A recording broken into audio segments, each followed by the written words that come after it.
El programa de hoy va dedicado a todas aquellas personas que he tenido el placer de conocer y que han sido valientes sobrevivientes de maltrato físico, emocional, sexual, económico, de maltrato doméstico. ¿Por qué? Porque el día de hoy vamos a hablar de una persona que el día 24 de mayo de 2023 nos estaba diciendo adiós en esta dimensión que compartimos de manera física. La leyenda del rock and roll, la reina del rock and roll, Tina Turner. ¿Cómo están, queridos amigos? Yo soy tu psicóloga Arely Martínez Herrera y este es tu podcast Crear, Crecer y Trascender. Y el día de hoy, a propósito del fallecimiento de Tina Turner, vamos a hablar un poquito de esta historia de una superación del maltrato. Fíjate que es una historia muy interesante. Tina Turner queda para la historia de la música como una grande, o sea, su música todos la hemos escuchado de una u otra manera. Es más, hay gente que ni sabía que era Tina Turner, pero había escuchado las canciones. Y es muy interesante porque es una historia completa de resiliencia. David Bowie, de cariño, porque era amigo de Tina Turner, la llamaba de cariño Fénix. ¿Por qué la llamaba Fénix? Porque ella era un ejemplo exacto y específico de una persona que regresa totalmente destruida de las cenizas y vuela por todo lo alto. Es una historia muy interesante y creo que tiene mucho que compartirnos. Fíjense que yo estaba viendo su documental biográfico, está muy bueno, lo encuentran en HBO, se lo súper recomiendo, pero me llamó la atención la cantidad de datos y de situaciones que son tan repetitivas en terapia. Para empezar, revisemos un poquito cómo empieza la historia de Tina Turner. Ella crece en un hogar pues bastante complicado, crece en una situación de pobreza y de hecho pues sufre abandono por parte de sus padres. Es muy interesante esta parte porque cuando ella destapa la violencia que vivía a manos de su esposo, pues todos se van a revisar, ay no, sí, la violencia que vive Tina Turner y qué barbaridad y qué horrible, pero nunca nos vamos a revisar el trasfondo de por qué una persona, sea hombre o mujer, puede estar aguantando esas situaciones de violencia por tantos años. O sea, ella estuvo casada con Ike Turner durante 16 tormentosos años. 16 tormentosos años. ¿Y por qué? Bueno, yo creo que es importante y muy interesante que empecemos a revisar la historia de esta chica. Bueno, ya esta chica que ya nos dejó con sus 83 añitos, pero es muy padre porque ella era como muy vivaz, como de un espíritu muy joven, aun cuando ya era mayor. Eh, Tina Turner nace y crece cerquita de Memphis y tiene una historia de vida, te decía, bastante complicada. Crece en una familia muy pobre, trabajaban como algodoneros a parcería. ¿Qué quiere decir esto? Pues trabajaban en el campo, pero no les pagaban. Y básicamente estaba en una familia de riesgo. Sus padres ejercían mucha violencia, su padre ejercía mucha violencia familiar, había un maltrato terrible por parte del padre hacia la madre y también hacia ella y hacia sus hermanas. Pues la situación de pobreza también es un factor de riesgo severo. La madre de Tina Turner llega un momento en que ya no aguanta y se escapa de ahí. Cuando llega su papá y ve que no está la señora, pues se sale corriendo a buscarla, no la encuentra, pero tampoco regresa por las niñas. Entonces, ellas se quedan ahí solitas a la deriva. De hecho, ella cuenta que se quedan al cuidado de un primo y que muchos años estuvieron pues con diversos familiares. Se quedaron con un primo Y bueno, ya los familiares son los que se hicieron cargo de, pues, de que las niñas comieran, de que las niñas siguieran yendo a la escuela, toda esta parte, pero pues con mucha carencia, ¿no? Ella encuentra en la música gospel un refugio bastante padre, se da cuenta que puede cantar, se da cuenta que tiene un talento increíble y lo enfoca en la música gospel junto con su hermanita. Disfrutaban mucho el hecho de estar en ese coro. Cuando ellas llegan a ser adolescentes, para los 17 años de Tina, ella ya había tenido una pareja y ya tenía un hijo. O sea, otro factor de riesgo, ¿no? Madre soltera en situación pues bastante complicada, sin tener un soporte adulto que la pudiera apoyar. Bueno, llega a esos 17 años, su hermana, por azares del destino, conoce a la banda local que estaba de moda y pues de repente le dice a Tina, vamos al concierto, vámonos a ver a estos chicos, ¿no? Y entonces va y llega a ver a Ike Turner, que él era pues más grande que ella, él ya tocaba en la banda, de hecho era la banda de él, y ve que era prodigioso en la guitarra y entonces ella, wow, o sea, se deslumbra, es una forma increíble, se hipnotiza a través de la música. Pide la oportunidad de cantar y le dicen que no. Ajá, sí, luego, después, ajá, ahorita te prestamos el micrófono. Así se la llevan durante varias semanas hasta que el baterista de la banda es quien le presta el micrófono, ella se sube a cantar y wow, enciende el escenario. Ike Turner se da cuenta de que tiene mucho potencial y se da cuenta que la puede explotar. Entonces, esto es también muy, muy interesante porque él ve una oportunidad. La ingresa a la banda, le compra ropita, pero más allá de esto le ofrece la oportunidad de pertenencia. ¿Qué pasa cuando nosotros sufrimos heridas de abandono? Cuando nosotros tenemos esta situación de que, híjole, ya me abandonaron, me va a volver a pasar. Necesitamos pertenecer. Y cuando Ike Turner le ofrece a ella la posibilidad de estar en la banda, porque inclusive en el documental ella lo platica, lo comenta, era tan bonito el ambiente que teníamos en la banda, era como una familia. ¿Y qué era lo que ella quería? Una familia. Entonces ahí es donde Tina se engancha. Ya para esto ella ya tenía un bebé, ya era mamá soltera, ya amaba la música y además de todo esto, Ike resulta que es un sujeto pues con bastantes problemas mentales severos y entonces empieza a venderle a ella esta parte de víctimas. Ay, es que fíjate que yo les hago las canciones y entonces ellos despegan y me dejan y todos me abandonan y yo soy un genio incomprendido y no sé qué. Y entonces ella se engancha más todavía y le dice, no, ¿sabes qué? No, tú me descubriste y yo aquí me voy a quedar contigo. Y le promete de manera inconsciente que ella no lo va a abandonar. Y volvemos a la herida de abandono. Ya me abandonaron a mí, yo sé que se siente horrible, yo no te voy a hacer lo mismo. Y prácticamente jura lealtad a su descubridor, que su descubridor pues era también un sujeto sumamente narcisista, con muchas ondas de ira, y empieza a aprovecharse de esto. Claro, en su momento, en un primer momento, el que le ofrece esa seguridad, le hace sentir que él la va a cuidar, que él la va a proteger, que él la va a apoyar con su niño, que él la va a apoyar con sus gastos. No sé si te suena familiar, pero es la misma historia que empiezan con los maltratadores o las maltratadoras emocionales, porque también hay mujeres maltratadoras emocionales.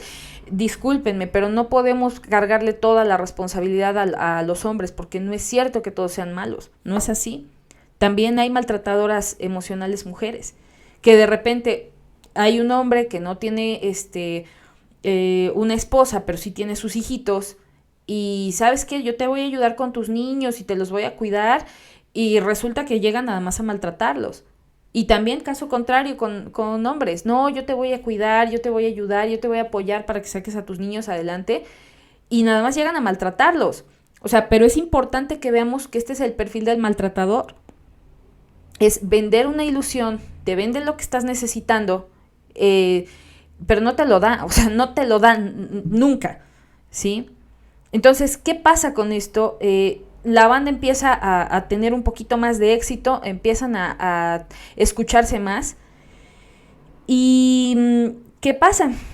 A la par, Ike Turner se da cuenta que ella brillaba mucho y como buen narcisista, pues este canijo sí tenía un perfil narcisista tremendo.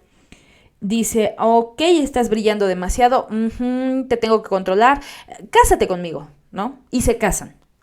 Y entonces prácticamente la vuelve una propiedad de él, una propiedad donde él abusaba, una propiedad donde él la usaba, una propiedad donde no había un descanso, todo el tiempo estaban ensayando, había una explotación terrible, inclusive en el documental, les digo que está muy padre, véanlo por favor, los músicos y las personas que están ahí cerca también platican el haber vivido esto y es que era muy feo y le decía de cosas y delante de nosotros y no podíamos decir nada porque también a nosotros nos decía de cosas, ¿no?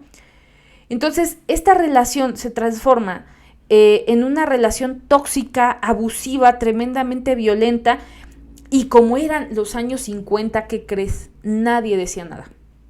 Nadie decía nada porque en los años 50 pues es que es tu mujer, o sea, y si quieres pégale. O sea, así eran las cosas.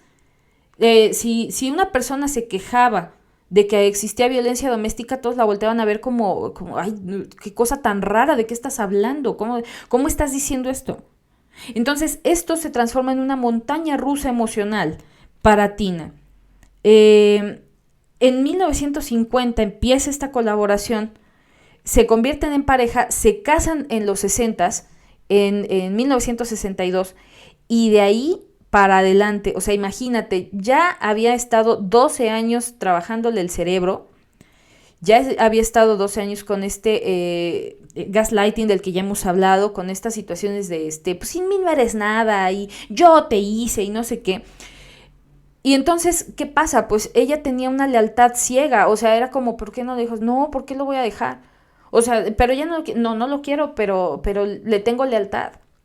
¿Y cuántas veces hemos escuchado a las personas que viven maltrato emocional y psicológico justificar a su maltratador? Bueno, pues es que pobrecillo, o sea, tiene problemas. ¿Qué problemas? No tengo idea, pero tiene broncas, o sea, entonces a este grado de que ella llegaba a los ensayos con los ojos morados, era un exceso de maquillaje porque tenía que estar escondiendo los trancazos que le daban, o sea, cosas bien feas.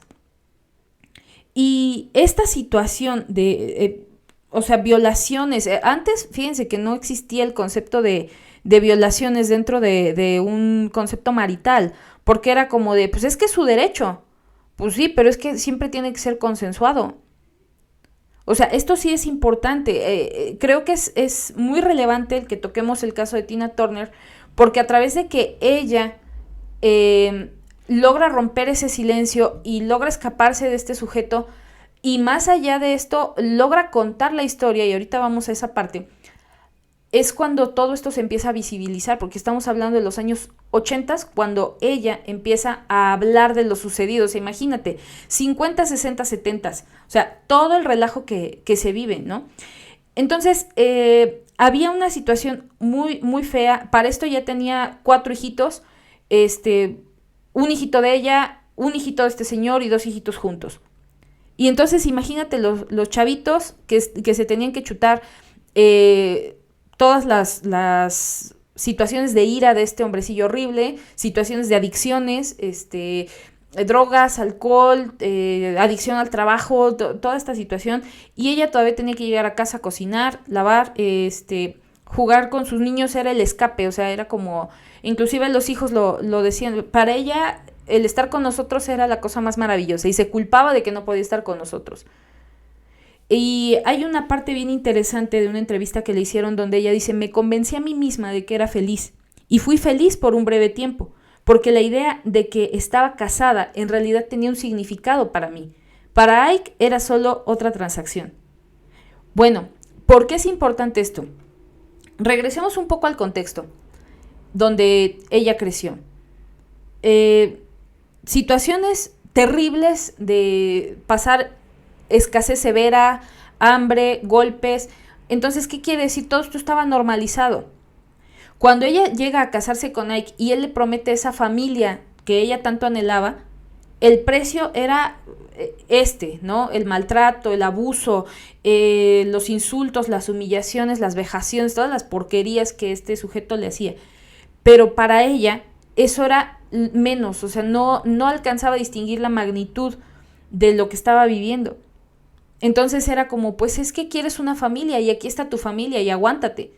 Y es bien triste porque cuántas personas que viven maltrato se dan ese discurso todos los días, es que quieres una familia, es que si lo dejas tu hijo va a crecer sin papá. Amigas, por favor escúchenme y abran bien los oídos porque lo que les voy a decir va a doler, pero es necesario.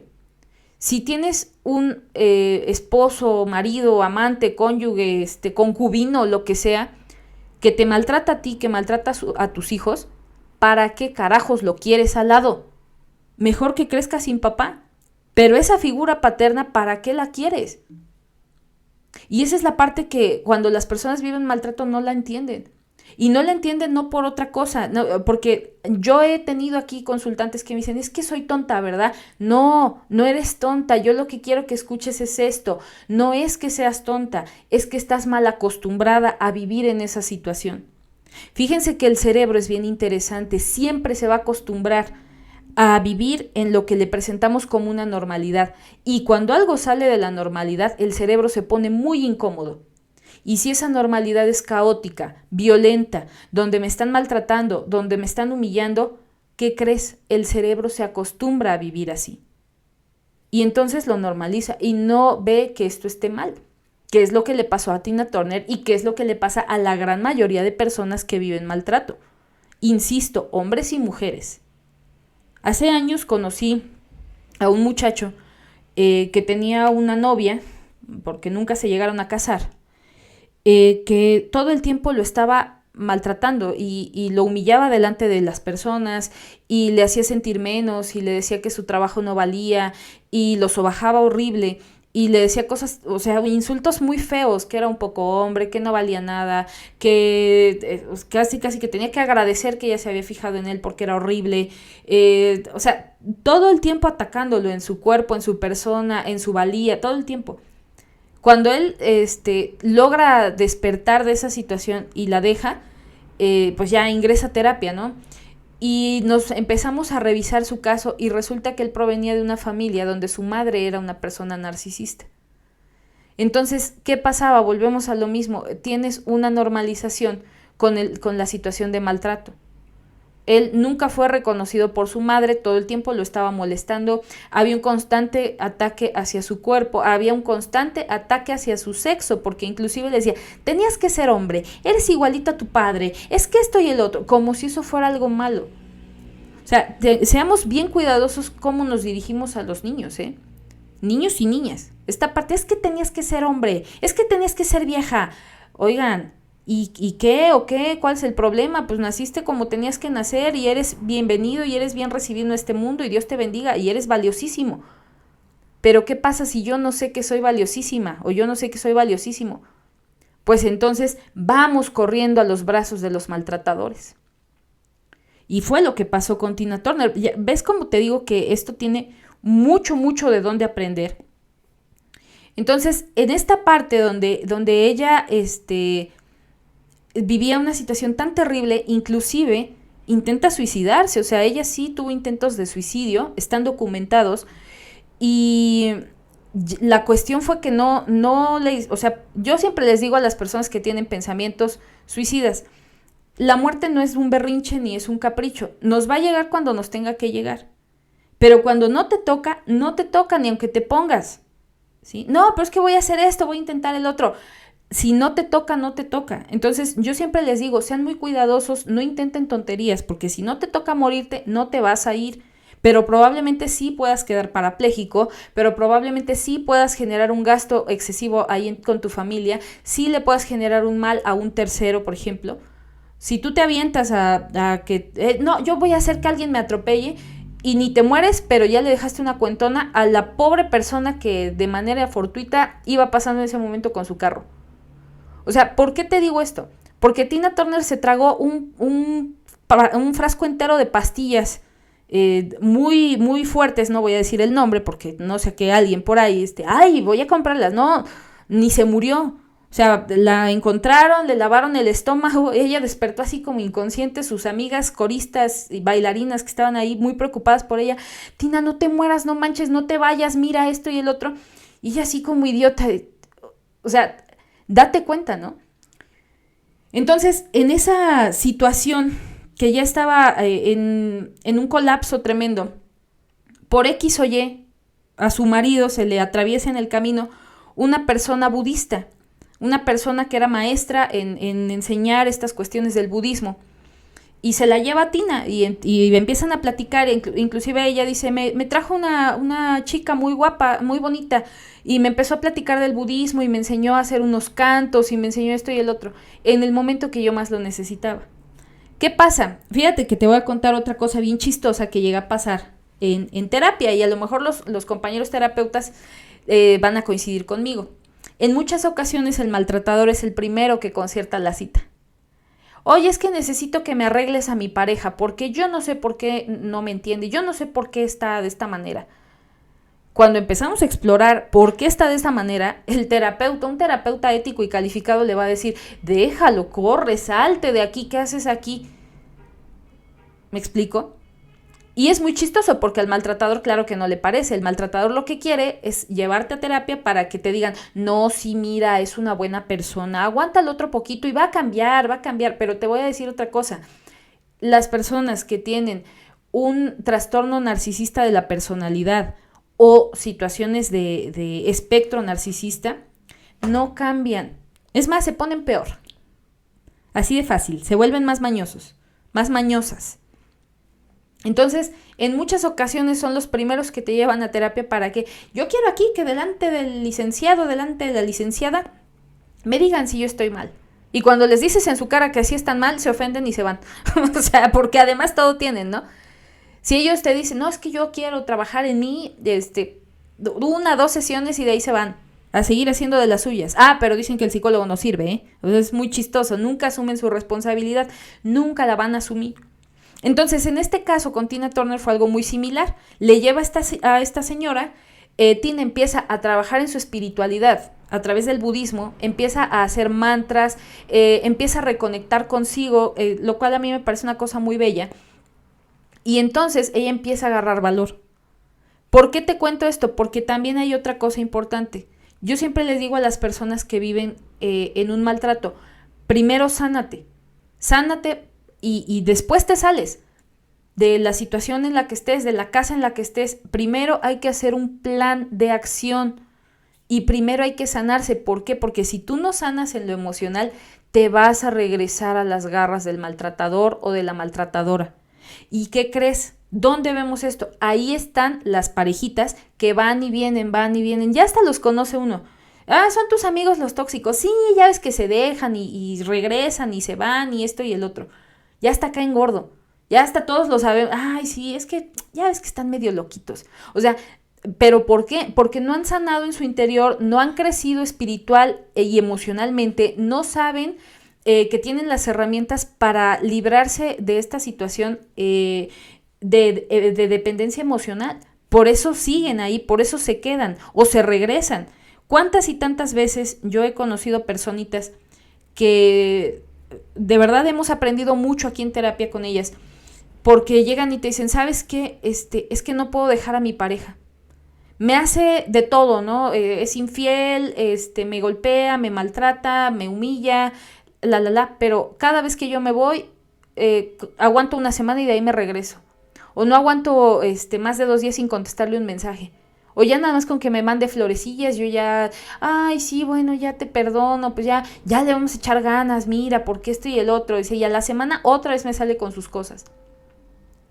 ¿Por qué? Porque no hemos sanado el interior. Entonces, lo bello de la historia de Tina Turner es que ella se detuvo a empezar a sanar su interior. Empezó a reconectar con ella a través del budismo, a través de los mantras, a través de los cantos, a través de todas estas cosas. Empieza a darse cuenta que ella tenía la capacidad de salir de ahí. Y sí, no te voy a decir que fue de aquí a mañana, o sea, tuvo que tener un proceso, pero ella empieza a no dejarse. Y ojo, aquí hay otra aclaración que quiero hacer, porque en muchas ocasiones nos venden la idea de que no te dejes y suénale tú también. No, o sea, eso es incurrir en más violencia. Y ahora, seamos honestos, por más que digamos no, que somos iguales y ante la ley y todo, sí, ante la ley somos iguales, pero en complexión, en biología, no vamos a ser iguales un sexo que el otro. Uno siempre va a tener más fuerza que el otro. Entonces, si ya te golpean y tú te pones al tú por tú con la persona que ya te golpea, ¿qué crees? Te va a ir peor. Entonces no se trata de ponerse al tú por tú, ni se trata de ponerse a golpearse, a aventarse cosas, a que vuelen vajillas y a que vuelen sartenes y a que vuelen cuchillos, porque he conocido personas que a esos grados han llegado. No se trata de eso. Se trata de empezar a usar la cabeza y de empezar a jugar con inteligencia. ¿Y qué es esto? Ponerte a resguardo. Si yo ya sé que la persona es violenta, entonces no le voy a provocar. Voy a actuar con la mayor discreción. ¿Y qué implica eso? Empezar a hacer un plan para salirme de esa situación. Entonces llega afortunadamente el día. Tina Turner en ese momento no tenía un plan hecho, pero yo creo que ya más o menos andaba visualizando algo y les voy a decir por qué. Tenían una presentación en Texas, se van en avión, llegan al aeropuerto, se meten a un taxi, como siempre Ike Turner le da sus guamazos, ella le dice, ¿sabes qué? Es la última vez que me vas a pegar. Y él vuelve a decirle de cosas horribles. Llegan al hotel donde estaban, se registran, etcétera. Llegan a la habitación. Ike Turner ya había consumido drogas y porquerías y alcohol. Y Tina, y ahí es donde les digo que hay que usar la cabeza y hay que ser muy listos, lo empieza a masajear. Le da un masajito en la cabeza, le da un masajito en el cuello, lo empieza a masajear de la espalda.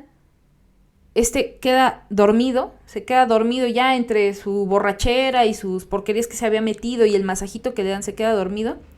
Tranquilamente ella agarra su maletita, que se había llevado una maleta chiquita. O sea, por eso te digo que yo creo que ya llevaba algo pensado. Se lleva una maleta chiquita, entonces agarra su maletita, se sale discretamente por la puerta de atrás del hotel y llega a la autopista. Y ella narra cómo era terrible, que solamente se acuerda de los flashazos de luces de los camiones y de las bocinas, porque se tiene que brincar ahí en la autopista, o sea, y va ahí en la autopista esquivando camiones y esquivando coches que iban a toda velocidad, y logra llegar hacia el otro lado y se mete a un hotelito pequeño, un hotelito modesto. Se mete, llevaba una tarjeta de móvil y 65 centavos, fíjate nada más. Y pide hablar con el gerente. Y llega el gerente y dice, hola, ¿sabe qué? Soy Tina Turner, ¿cómo está? No traigo dinero, vengo huyendo y no sea malo, rénteme una habitación. Si usted me renta esta habitación, yo le voy a mandar el dinero. No sé cuándo, pero yo se lo voy a mandar. Sí, claro, cómo no. El gerente, claro que le da la habitación, le cree. Y aquí es otra cosa muy importante, porque si estás en una situación de maltrato, quiero que sepas esto. Siempre va a haber alguien que te va a tender la mano. Siempre, siempre. Pero el chiste es que tú quieras agarrar esa mano.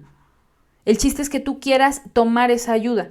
Porque en muchas ocasiones tenemos gente que quiere tendernos esa mano, pero no la agarramos. ¿Por qué? Porque seguimos en la situación de normalidad de violencia. ¿En qué momento Tina deja de normalizar esta situación? Cuando ella ingresa al budismo, empieza a limpiar sus creencias dolorosas y sus creencias erróneas y se da cuenta que no estaba bien vivir como vivía, porque ni vivía, o sea, era una zombie trabajando para un sujeto que la maltrataba y que todo el tiempo estaba abusando de todas las maneras posibles con ella. Entonces, cuando ella despierta esa realidad, es cuando toma el control de su vida y dice, ¿sabes qué? Yo ya no más. Entonces llega a esta habitación, le da una habitación muy bonita, ella narra que le da una habitación muy bonita y le habla por teléfono a un amigo abogado de ella en Los Ángeles y le dice, ¿sabes qué? Me voy a divorciar de Ike, están así las cosas, ayúdame. Por eso te digo que yo creo que ella ya lo andaba pensando, ya, o sea, de entrada ya tenía el número del abogado. Y otra lección importante, chicos, chicas que viven en maltrato, háblenle a un abogado, asesórense legalmente qué pueden hacer, cómo lo pueden hacer, qué se puede actuar, de qué formas hay que proceder. porque a veces el hecho de no asesorarnos legalmente nos limita mucho. No, es que me está amenazando con que se va a llevar a mis hijos, ¿y cómo le voy a hacer? ¿Qué crees? Si tú metes una denuncia primero, por maltrato, ya no se puede llevar a tus hijos. No, pero pues es que, o sea, por eso es bien importante que yo no sé en qué estado de la República Mexicana me estés escuchando o tras fronteras, porque gracias a Dios y gracias a todos ustedes que me escuchan, somos escuchados aquí en México, en Estados Unidos, en Sur y Centroamérica, y creo que en España tenemos por ahí un fan, entonces un saludo al fan de España. Donde estés, asesórate con un buen abogado. Normalmente hay instancias que no cobran, porque a veces le sacamos al dinero, no, es que me van a cobrar. Miren, yo les voy a decir una cosa, en muchas instancias los abogados son gratuitos. En muchas instancias, o sea, hay asociaciones civiles, hay asociaciones de gobierno donde los abogados, donde la asesoría legal es gratuita. Entonces, que eso no llegue a ser una situación de limitante para quien necesita ser asesorado de manera legal. O sea, sí busquen quien les indique esto. Y bueno, el chiste es que Tina Turner le habla al abogado, abogado muy amigo de ella, la verdad se portó chidísimo. Le consigue una casa donde esconderse en Los Ángeles para que ella fuera por sus hijitos y para que se escondiera de Ike, y le manda los boletos de avión y todo, y al otro día ella ya estaba en Los Ángeles. Entonces llega el divorcio y este sujeto, Ike Turner, le exige quedarse con todo. Entonces la acusa de abandono de hogar y entonces le dice que quiere quedarse con todo y que se tiene que quedar con todo. Y a ese grado ya ella lo que quería era deshacerse de él, ser libre, y dice, ¿sabes qué? Quédate con todo, órale ya, de todo, carros, casas, regalías de la música que habían hecho, pero le dice, ¿sabes qué? Lo único que me voy a quedar es con mi nombre. Y entonces se da ese juicio de divorcio y ella lo único que pide es conservar su nombre artístico, que era Tina Turner, y que era un nombre que efectivamente Ike le había dado, inclusive se lo había dado sin consentimientos. Eso es muy chistoso. Cuando ellos empiezan con la carrera musical, él se da cuenta de que pues ella era la joya de la banda, y entonces la banda se llamaba Ike y Tina Turner, y las no sé qué, las Abuse o algo así. Entonces empieza todo este relajo y ella se da cuenta que pues tiene que empezar de cero, tiene que reinventarse porque tiene a sus niños y los tiene que mantener. Y por supuesto dentro de esta situación pues ella se pone a hacer lo que sabía, que era cantar. Entonces pues hace shows, programa donde la invitaban, ella iba, trataba de ir a todos lados, pero todavía seguía como esta cosa de oye, ¿todavía es tu marido Ike? No, ya estamos divorciados. Bueno. Pero esa sombra todavía estaba dando lata, ¿no? Hasta que por ahí de los 80s consigue un productor y le dice, ¿sabes qué? Pues necesito que me apoyes, ¿no? Necesito que seas mi manager.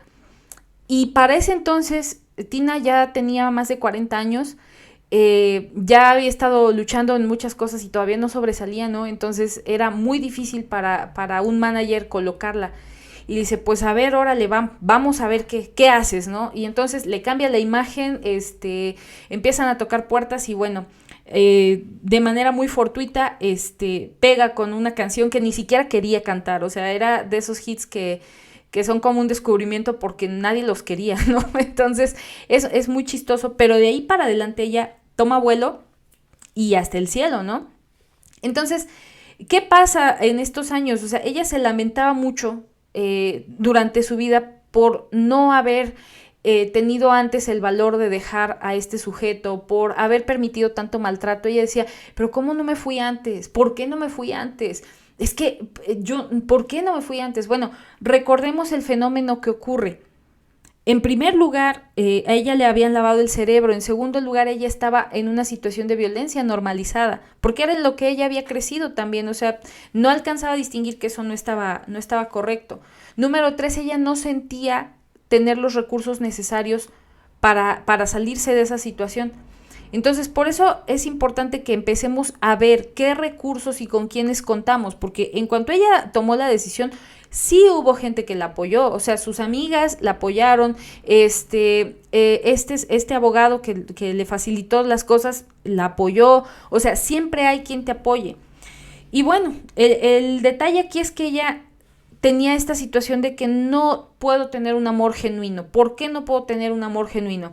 Ni mis padres me quisieron, ni el primer esposo que tuve, ni Ike me quiso. O sea, esa cuestión todavía la atormentaba, la desesperaba. ¿Cómo es posible que nadie pueda ver algo valioso, algo hermoso en mi persona? ¿Cómo es posible que yo no merezca amor? Y ese es el pensamiento básico que mantiene a las personas cautivas en relaciones abusivas. El hecho de sentir y pensar que no merecen amor. Y fíjate que ella empieza a trabajar en su persona, sigue practicando el budismo, empieza a conectarse más consigo misma. Pues ahí no hablan como tal de terapia, pero yo quiero entender que sí, porque menciona 2 o 3 cosillas que dan la pista de que pues empezó a trabajar en su persona. Y fíjate que una de las maneras de trabajar es romper el silencio. Entonces, este productor que la toma como, órale, vamos a trabajar y vamos a sacarte adelante y todo, le dice, ¿sabes qué? Te siguen relacionando con Ike. Lo que vamos a hacer es que vas a hablar de lo que te pasó. Y Tina dice, ¿cómo crees? No manches, o sea, son los años 80, no puedo hablar de estas cosas. A mí me da mucha vergüenza el hecho de haber vivido violencia. Me da mucha vergüenza todo lo que me pasó, todas las cosas que él me hizo, todas las cosas que yo permití que pasaran, que yo permití que él me hiciera. Y le dice su manager, Tina, tienes que hablar. Tienes que hablar porque la prensa tiene que conocer tu historia y tienes que desligarte por completo de este hombre. Entonces esa es otra manera terapéutica porque se llama hacer catarsis. Y ella lanza un libro que se llama Yo, Tina, y empieza a dar entrevistas y de hecho el señor que la entrevistó era de la revista más importante de esos tiempos. Y pues él iba así como de, pues vamos a cubrir una nota, ¿no? Cuando empieza a platicarle ella toda la bola de porquerías que había vivido, la bola de situaciones tan tremendas que eran desgarradoras y que ella finalmente había estado ahí y seguía con vida, entonces esto se vuelve un fenómeno, porque ahí es donde empieza a visibilizarse la violencia intrafamiliar como un fenómeno no normal, no saludable, no agradable.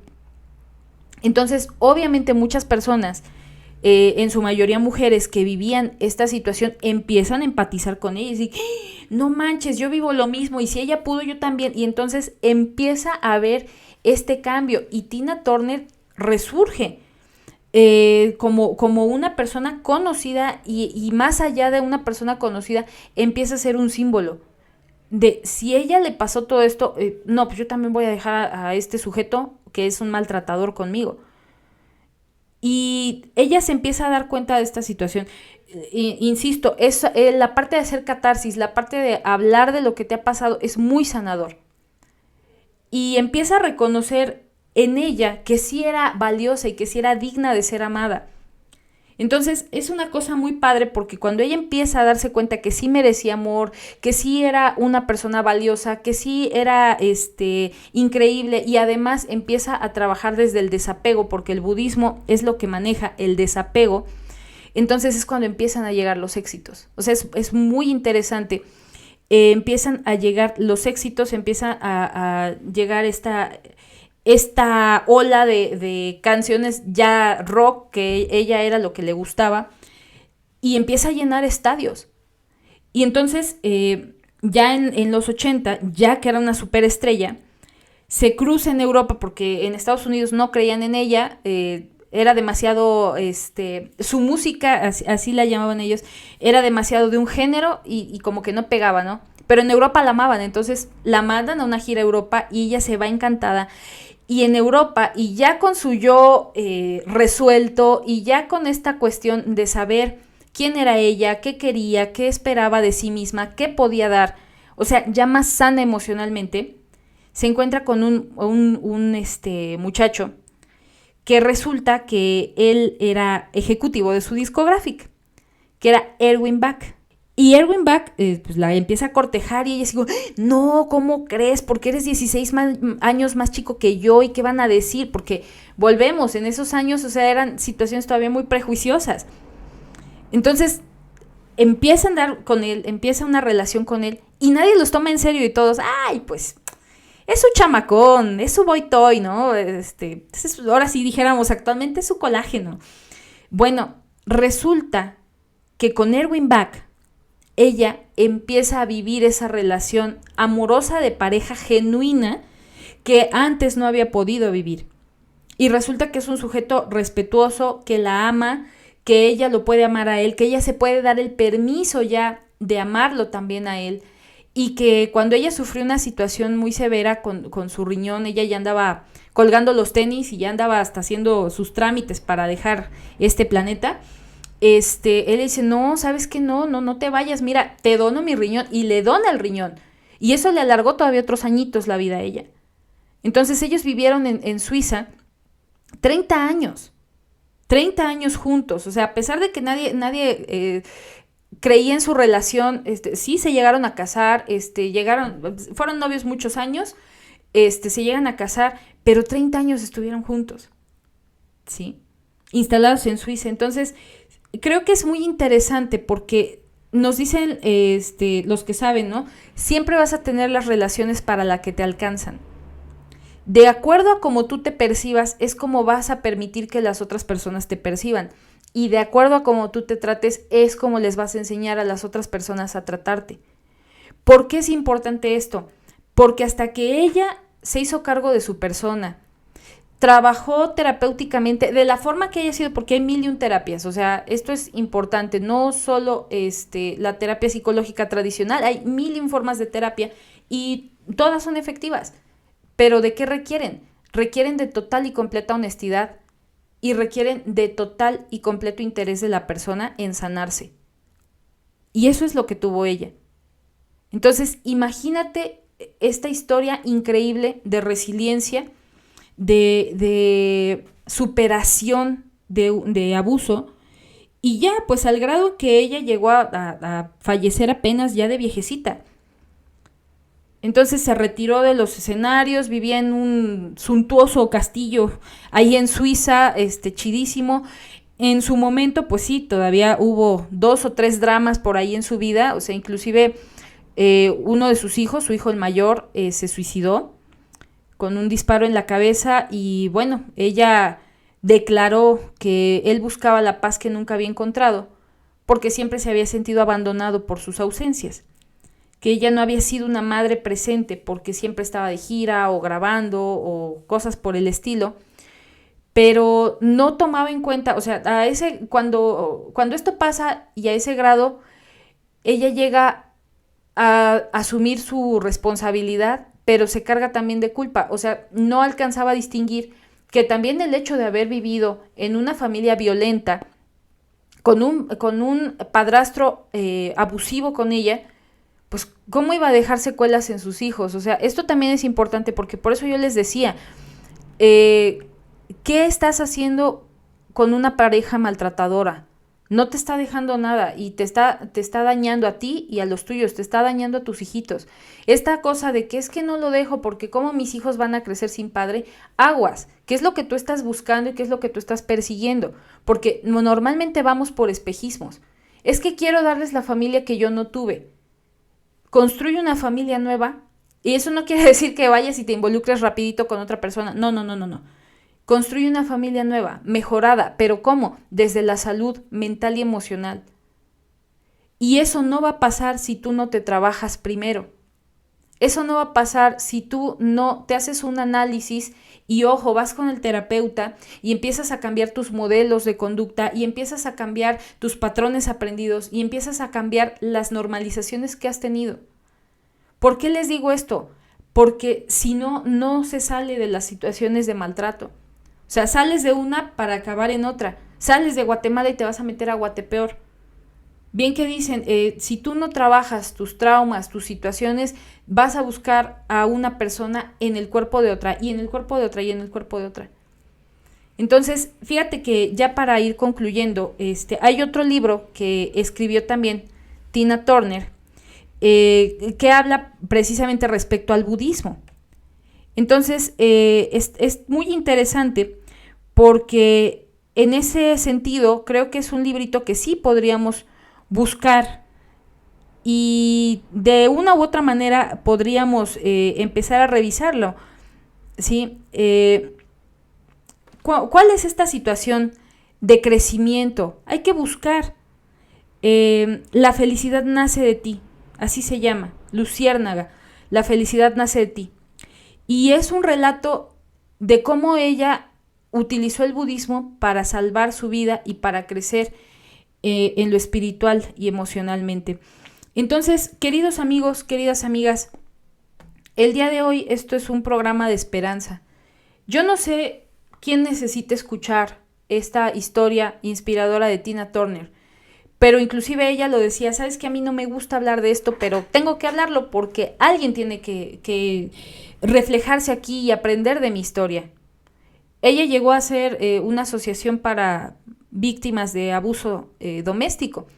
No le gustaba hablar de eso, pero hizo mucho por prevenir el abuso doméstico, por apoyar a las personas. O sea, esta parte creo que fue otra de las claves de la sanación de ella.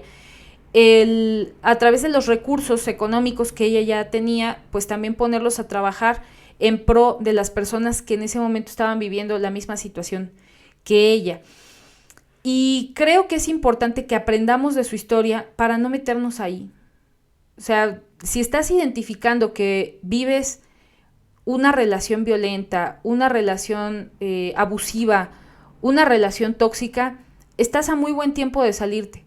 Pero es que Arely, yo ya llevo 30 años casada. No importa, estás a muy buen tiempo de salirte. Pero es que Arely, yo ya llevo 15 años casado. No importa, estás a muy buen tiempo de salirte. Pero es que somos novios y ya nos vamos a casar de aquí al próximo mes. Estás a muy buen tiempo de no casarte. Huye, quítate de ahí. O sea, ¿a qué vamos? Los maltratadores no cambian. Y tú tienes que serte total y completamente responsable de tu persona, de tu vida y sobre todo de tu felicidad. Y no he encontrado otra historia más inspiradora que la de Tina Turner para entender y hacernos responsables de nosotros mismos. Queridos amigos, muchas gracias por el favor de su atención. Les quiero mandar saludos en general a todas aquellas hermosas personas, hombres y mujeres, que he tenido el placer de atender y que hemos tenido el placer de aprender juntos uno del otro y de sacarlos de esta situación de maltrato. No voy a decir nombres porque no debe de ser, pero tú, y tú, y tú, y tú, y tú, y tú, sabes de quién estoy hablando. Entonces, es una cosa muy hermosa cuando la persona te dice, ¿sabes qué? Ya estoy listo para dejarlo. Ya estoy lista para dejarlo. Es una cosa muy hermosa cuando te hablan y te dicen, ¿qué crees? Ya estoy en casa de mi hermana. Ya me traje a mis niños. O ¿qué crees? Ya puse la denuncia. Pero ya no regresé a la casa. O sea, eso es bien importante. Si vas a poner denuncia, no regresas a la casa del maltratador o de la maltratadora. Ya tienes que tener tu maletita, ya tienes que tener a dónde vas a llegar. Y yo siempre les recomiendo, háganse un ahorrito. Siempre, siempre háganse un ahorrito. Aun cuando sufras violencia doméstica, así sea un ahorrito hormiga de 10 pesos, ves haciéndolo. ¿Se puede salir? Sí, sí se puede salir. Hay 1001 asociaciones, hay 1001 formas de salir y siempre va a haber alguien que te tienda la mano. Síganos en nuestras redes sociales, Arely Martínez Herrera en Facebook, Crear, Crecer y Trascender también en Facebook, en Instagram, todo con minúsculas, Arely Martínez Herrera, en TikTok, @Arely Martínez HE46, todo con minúsculas, Twitter, todo con mayúsculas, Arely MTZ Herrera, en YouTube, @C mayúscula, de ahí todo con minúsculas, Crear, Crecer y Trascender con Arely, todo juntito, y por supuesto por Spotify, Crear, Crecer y Trascender. Cuídense mucho, que Dios los bendiga, los quiero mucho, bye bye.